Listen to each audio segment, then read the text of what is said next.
So now let's talk about the costs of monopoly to society, or the problems with monopoly. Monopoly. So the first thing, and we're going to explore this further in a couple minutes, is going to be that it restricts output. If we compare the quantity in a monopolist to the quantity in a perfectly competitive market, we're going to see that the quantity is less in a monopoly and the price is higher. So Q is lower, price is higher than a perfectly competitive market. And this is going to create inefficiency in the market. This is going to create inefficiency, which we're going to call deadweight loss. Efficiency, so deadweight loss. So that's the first problem. We're going to explore that a bit more in a couple minutes. The second issue is it kind of restricts the choice that people have. Less choice for consumers.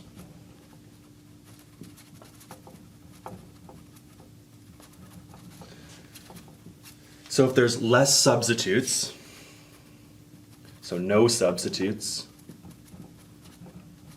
I can spell that a little bit better than that. Substitutes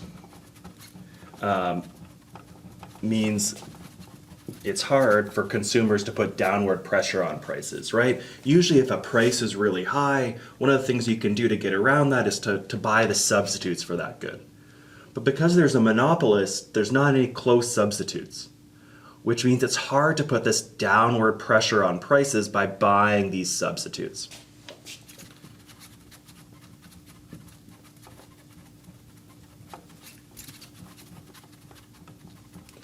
And the third one, so I don't think we really need to explore that too much, I don't think, but this first one we'll have to explore. And the third one is going to be rent-seeking behavior.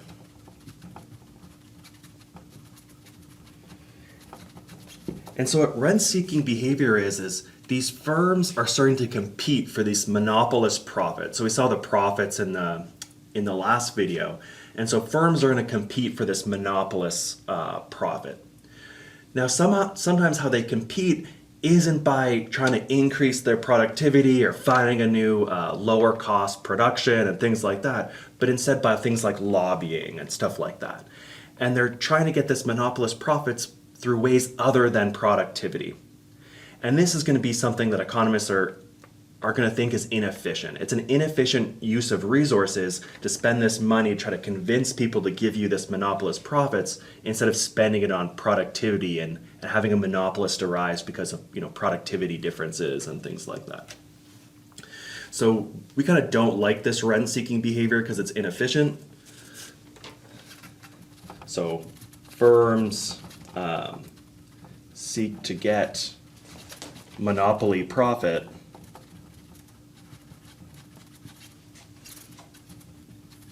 but not through productivity and things like that. So it's like we have these firms that maybe get this monopoly product, but it's not due to this increase in productivity or something like that that's going to kind of something we might want to see as economists. Instead, it's going to be this inefficient use where they're kind of buying their way to monopoly profits. But let's explore this first point a bit further. So let's further explore that first problem with monopoly, which is going to be the welfare cost of monopoly. So we know in perfectly competitive markets, again, we set the marginal revenue equal to the marginal cost, which is going to be the same in all these. Marginal cost, that'd be better, which is going to be our profit maximizing condition. We also had the price equals the marginal cost, right? Because the price equaled the marginal revenue. Now in monopoly, on the other hand, again, we set marginal revenue equal to marginal cost to figure out, that was our profit maximizing criteria. But the price was greater than the marginal cost. Remember, we picked the quantity by marginal revenue versus marginal cost, but then we went up to the height of the demand curve to figure out price. And so there's this markup.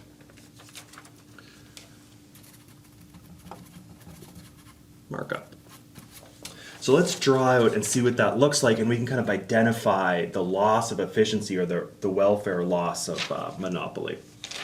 So let's draw two graphs side by side.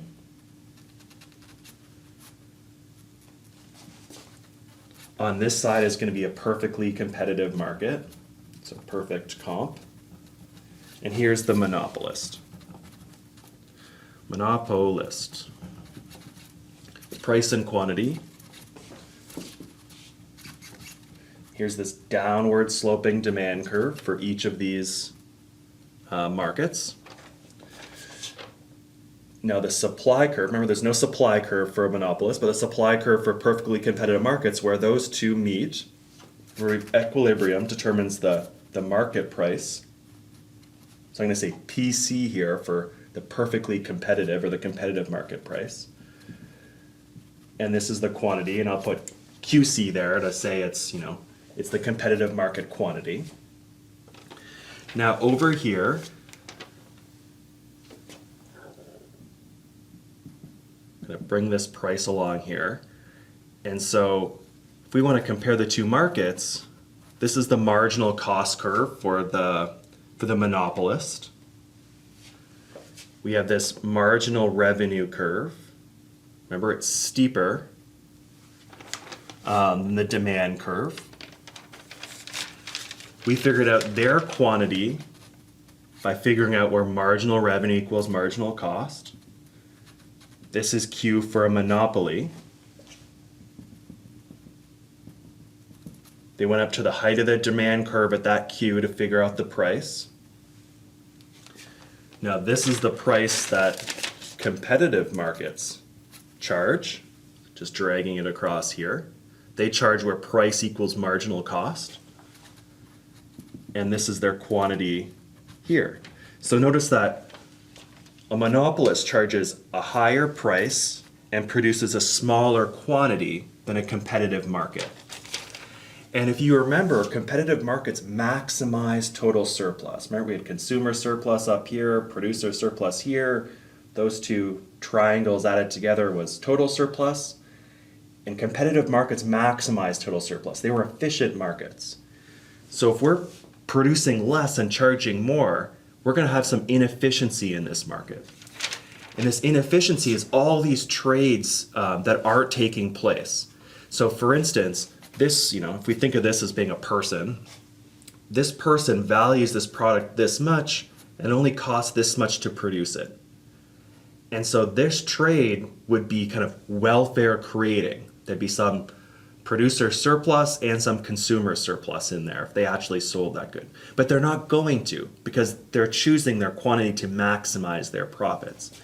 So here's the area of all the trades that aren't happening that would otherwise increase total surplus. So this area in here is deadweight loss, this loss of efficiency from the monopolists producing less and charging more for their product.